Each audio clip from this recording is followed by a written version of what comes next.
Okay, we're on here with Anthony Gilich, head coach at Central Arizona College. Anthony, welcome aboard today. I appreciate you having me on, man. I'm excited. Awesome. Well, before we go on to more questions here, why don't you give the viewers a little bit about your background, if you don't mind? Yeah, from the state of Washington originally. Grew up there. Played high school baseball there. Fortunate to we won a state championship back in the day. So that was a big deal back then. We had some fun doing it. Played 1 year junior college baseball in the NWAC, Tacoma Community College. Transferred to Santa Barbara City College and played there. Unfortunately, got injured and was done playing after that. Kind of robbed me of my last 2 years. I wasn't good enough to play professional baseball, but and then really I got lucky because it led me into coaching. I always thought I wanted to be a teacher. I was going to school to be a teacher and kind of just fell into coaching. My very first job was Ellensburg High School JV baseball coach, and I was hooked and fell in love with it. From there, never had another job other than baseball. I got hired at the University of Puget Sound, a Division III school in Washington. Really grateful to Brian Billings, who gave me an opportunity to coach, my first college coaching job. And I was there for 4 years and I really enjoyed my time and then got hooked up with Central Arizona as an assistant coach. John Wente offered me a job and I couldn't be more grateful to him to get me in at Central, and was an assistant coach at Central for 7 years and became the head coach. And now I'm going into, I guess, my 7th year as the head coach. So 14 years at Central or about to be. So it's been a fun run. Well, good. I mean, it's kind of a little bit longer than the 3-year plan we all kind of laid out for ourselves and those things. Yeah. The first question I would ask would be, for those people who don't know, you guys won the Division I JC World Series last year, and with COVID-19, you actually get to be the champion for 2 full years before you defend your title again. So my question to you is, what was the feeling like winning the national title? Obviously, there's been a long history at Central. You've been there for a long time, had a couple close times to get there. But what was it actually when the final out was recorded and you guys were national champs? It was all kind of a blur, for us, we had to kind of fight the whole year. We were really talented, but we struggled a little bit in the mid-season to find our stride, and we had a few injuries and so on. Like every team has to overcome those kind of things, but we found a way to do it, and we kind of, I don't know, we just kind of got on a roll. But in the championship game, it never really hit me that we were in the championship game until the morning of, because we kept trying to have a singular focus as far as just, hey, win this one, worry about tomorrow. And it kind of hits you that morning. The game's not till 7, and so you're sitting around all day and it didn't hit me till that morning, like there is no tomorrow. This is it. But even in that game, you're so focused, you're so dialed in, trying to figure out a way to get a good team out and score some runs and those kind of things that even with a little bit of a lead late, it didn't really hit me, to be honest, until we had 2 outs in the ninth. And because they had got the leadoff guy, we were up 5, but they had got the leadoff guy on in the ninth, and then we rolled a double play.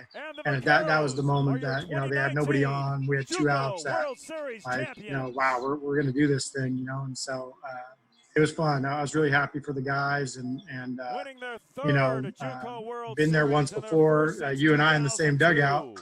One of the worst feelings that we've had. A walk-off homer in the bottom of the 10th, and so probably 3 of the worst seconds of a coaching career. When the ball's going out, but it hasn't went out yet. And so to get one was exciting. I was happy for the school and the program and all the players, for sure. One of the things that I don't think a lot of people understand is really how good Arizona Junior College baseball is, and on top of that, swinging the wood bat. For these guys that play a lot of there's wood bat high school tournaments, but really playing a full season of wood bat and then Arizona Junior College level as it is.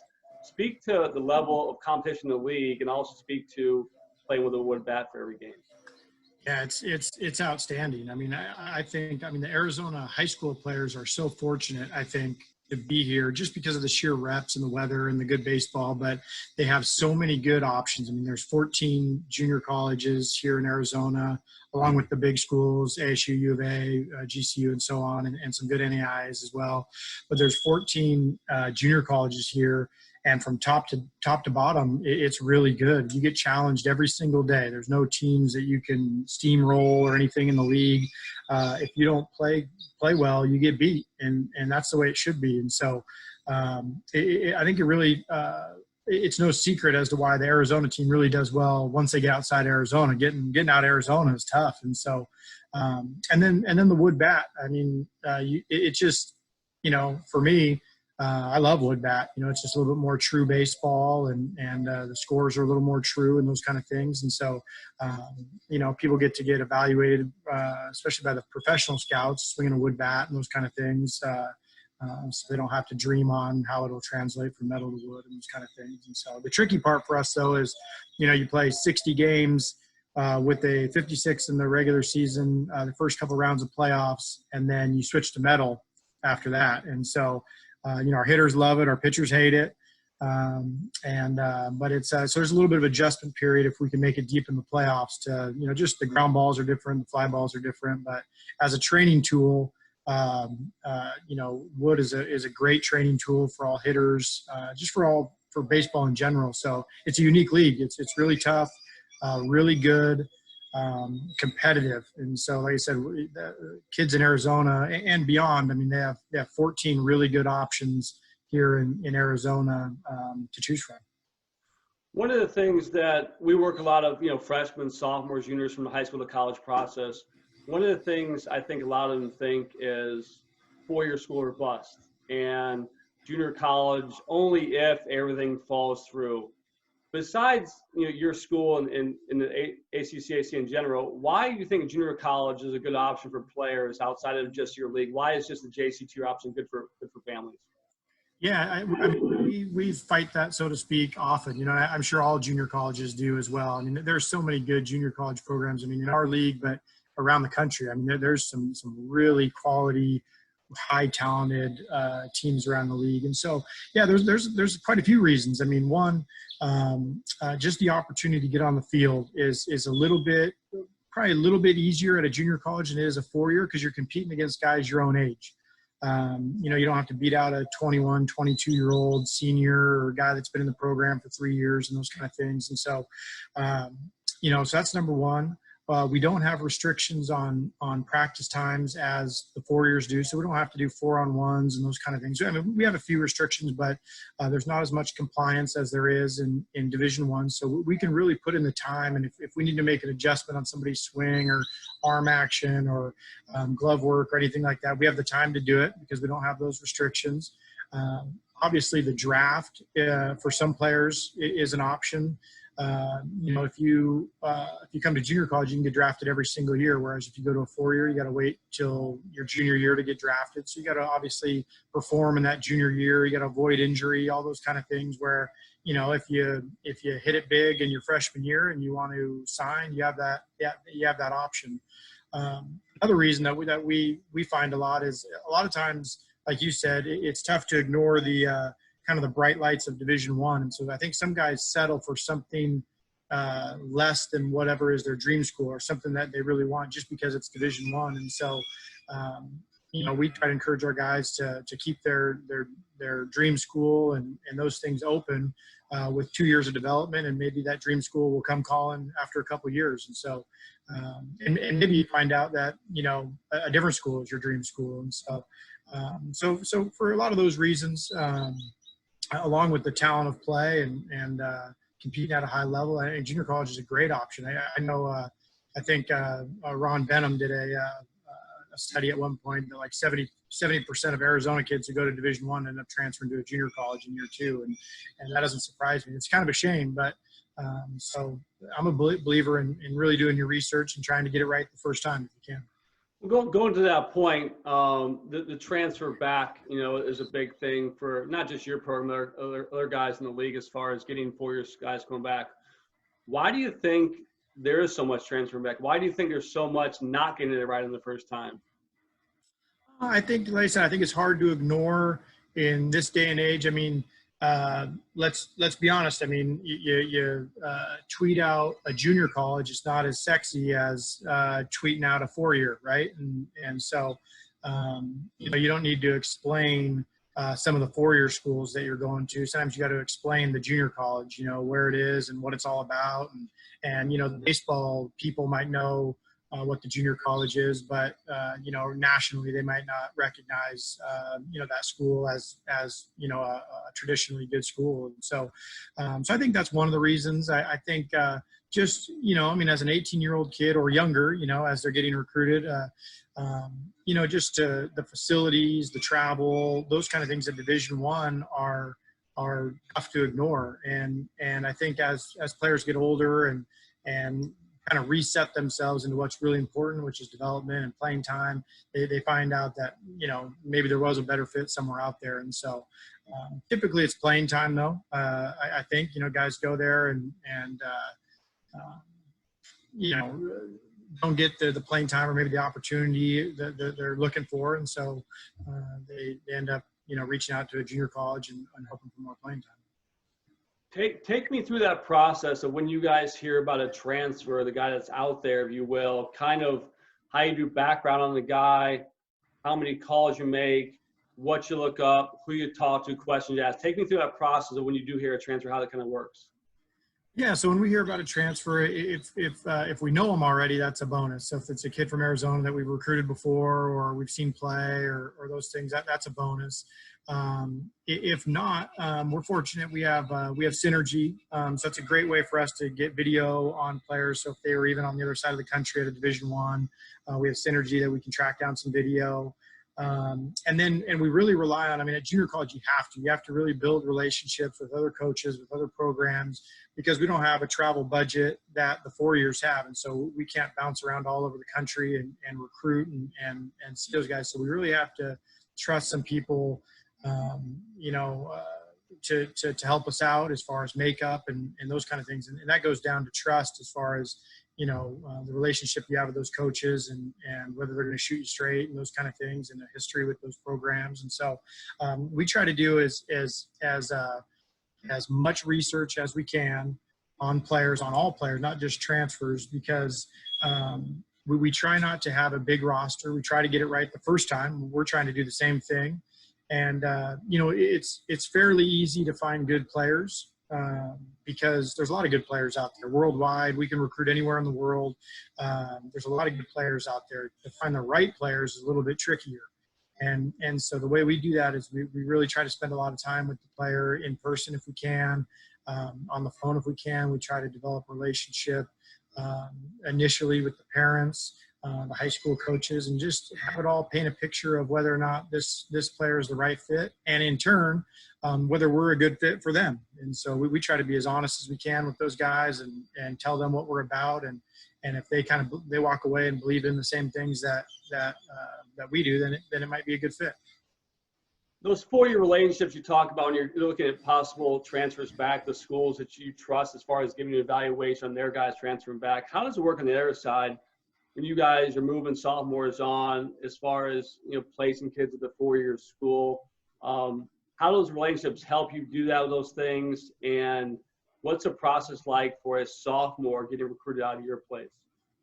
Yeah, so I mean, the relationships are premium. I mean, probably in any business, but I mean, the college baseball coaching fraternity is pretty small. I mean, everybody kind of, you know, knows everybody, so to speak, and it's pretty small. But one thing that we do in our program is I'll bring all our sophomores in within the first 2 weeks of their sophomore year. So right when we just start practice, and we have a meeting, and we talk about some things that are important to them, because I don't want to I'm not a believer in doing a shotgun approach or just saying, you know, hey, let's email one guy to 100 schools. I try to make it a little bit more personable if I can. And so I need to know what's important to those players, whether it's scholarship, whether it's location, whether it's playing time, whether it's winning program, whether it's development, whether it's academics. And so those are the things that I ask them, and I have them rank them out for me. And and all of those things are important. I understand that, but what are some of the things that I just said that popped for you?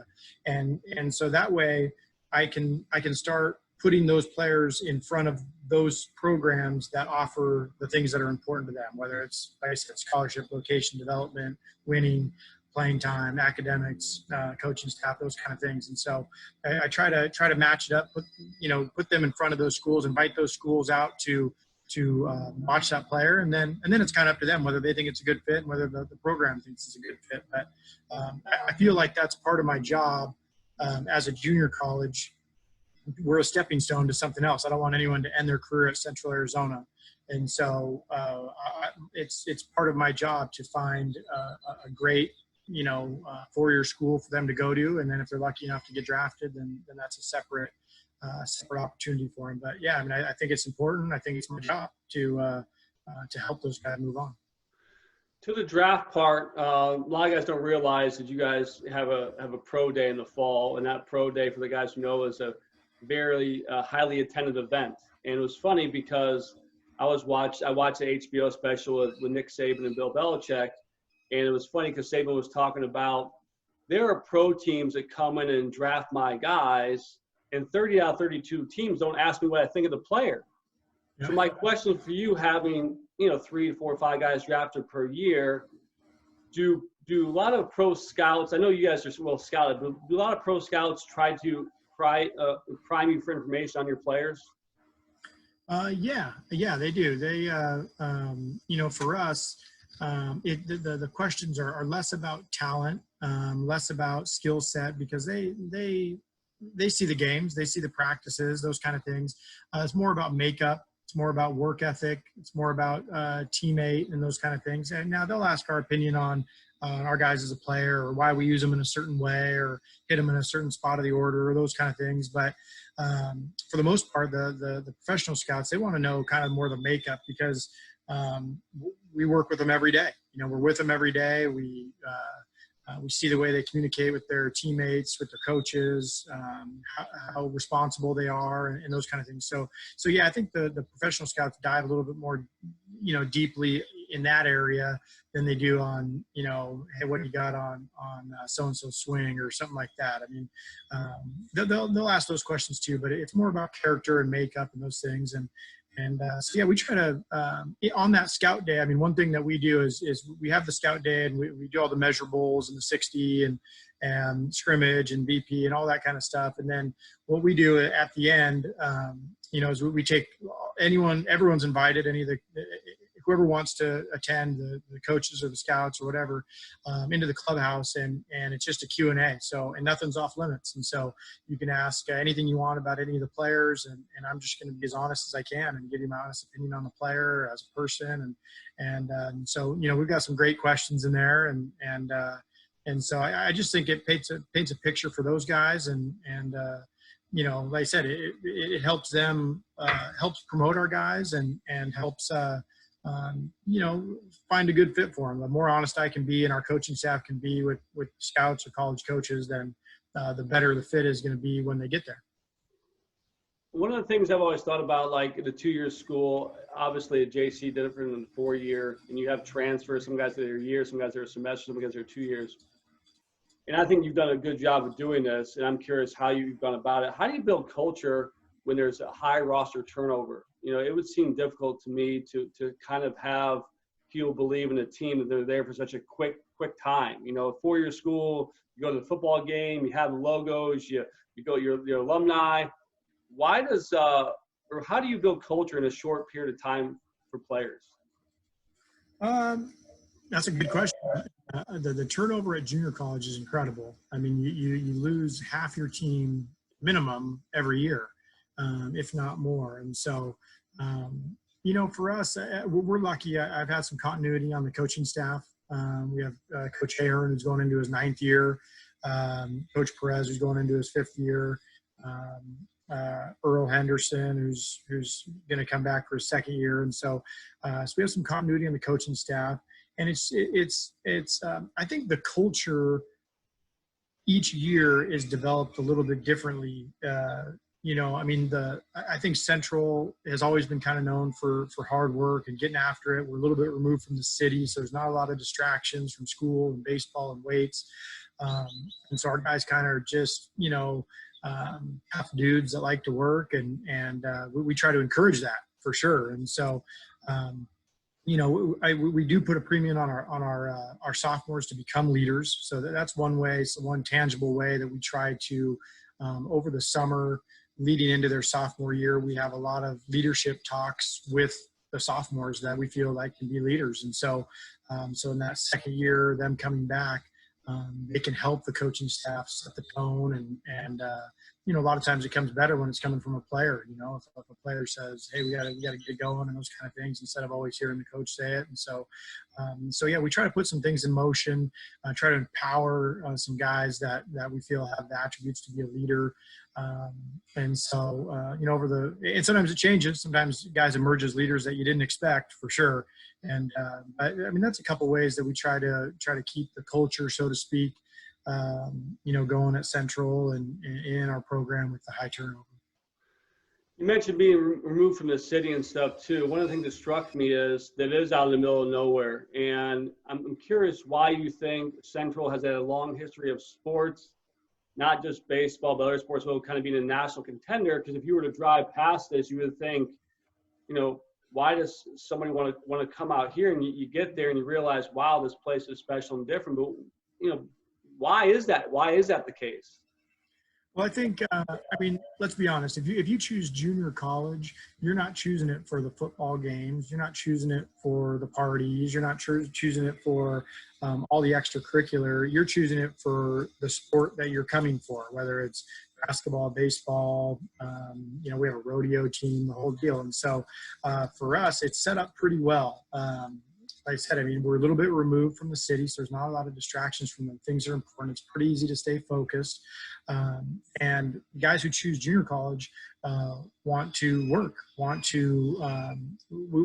in our program, we want our guys to graduate, number one. We want our guys to opportunity to move on, number two. We want to win some games, number three. And so the only way we can do that is by working our butt off. And it's set up with our location, close enough for scouts and college coaches to come see it, but removed enough, taking away all the things that aren't important for us just to get to work. And so, if you look back on your career at Central Arizona and you graduated, you had a place to go to, and we won some games, we competed at a national level, that's a hell of a career, and that's kind of what we want to do. And the only way to do it is hard work. And so it's set up pretty well for that. We have 4 coaches on staff that are full-time. None of us have other jobs. So, we don't, teach at the school. We don't work at the grocery store. We don't any of that stuff. We're here all day. So if guys want to work in between classes or however, we have that availability. And it's like I said, it's set up pretty good. If you work every day and commit to it every day, which is hard, if you can commit to it just every single day, it's almost impossible to not come out better on the other side. And so there's no real magic formula to the culture or the tradition or those kind of things. It's just, let's get to work. And I know on a personal note, I feel the responsibility. I know how lucky I am to be the head coach here. And there's been, Hall of Fame coaches before me with, Kenny Richardson and Larry Nolan and Clint Myers and John Wente. These are legendary coaches here. And so I feel the responsibility of keeping it going and want to try to, make it as good as I can and continue the tradition alive, for sure. Keep it alive. A few more questions here. One of the things also too that struck me as interesting is sometimes when an assistant coach becomes a head coach, they kind of remove themselves from the recruiting or actually going out to watch players. From my standpoint, I don't think that's changed a ton for you. I still see you out of games, go out and recruit players. Obviously, I know you like to recruit. But why do you keep your hand in that pie for you? Why do you continue to go out to games and evaluate players, even though, in theory, to your point, you have 4 full-time coaches? Sometimes you guys have a ton of coverage at tournaments where you got almost every field covered. Why do you feel necessary to go out to games? Well, one, I love it. I love recruiting. I always have. Number two, I mean, it's the lifeblood of any college program in any sport. And so, you know, if we want to get it right and we want to make sure we build the relationships and cross-check everything that we can, then I need to be there along with our other coaches, and it's been fun. It's a learning experience going from assistant coach to head coach, just in that regard. You know, giving responsibility and you know, giving ownership to your assistant coaches and those kind of things, and removing yourself a little bit. But as a recruiter, you know, I still want a part in it, and it's certainly not because I don't trust those guys. I mean, our coaching staff does an outstanding job. Nothing gets me more excited when they bring a recruit to the table, so to speak, that I don't already know about. I love that. I love that, and that means that they're out there doing their job and doing great work and those kind of things. And but you know, I like I said, I like to recruit. I think it's really important. I think everyone on a staff that's allowed to needs to recruit. I'm a believer in that. And like you said, the more coverage we have, the better. And it's so easy to miss things, and there's so many good players, and the more sets of eyes we can get out there, the more chance that we can find a player that maybe otherwise would have got missed. And so I feel it's important to get out there and recruit for sure.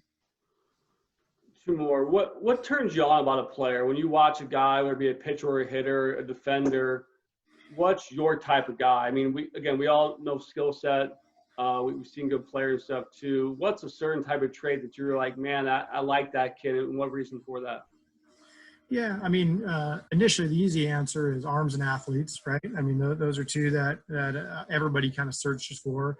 But if you're not one of those guys, we like, you know, and it's cliche, but I mean, we like the grinder type guys. We do. We like the guys that are hard nosed, love to play the game, get excited to play the game, have a little chip on their shoulder. I think that's okay as long as they do it in the right way and those things, play with something to prove. I mean, let's be honest, everybody at junior college is there for a reason. Either got passed over somewhere, didn't get drafted where they wanted to, didn't get the Division I offer they wanted to, were a little behind in the academics or something like that. And so this is their chance to reset their career and have a little chip on their shoulder. And so when guys show that, when we're watching them, we like that. We like that. And guys that just play hard, have a passion for what they're doing. Because I mean, if you don't, then you should be doing something else. I mean, in any sport, in college, particular college baseball, I mean, it's hard. It's there's a lot of work and a lot to it. And if you're not passionate about it, then it's probably not going to work. And so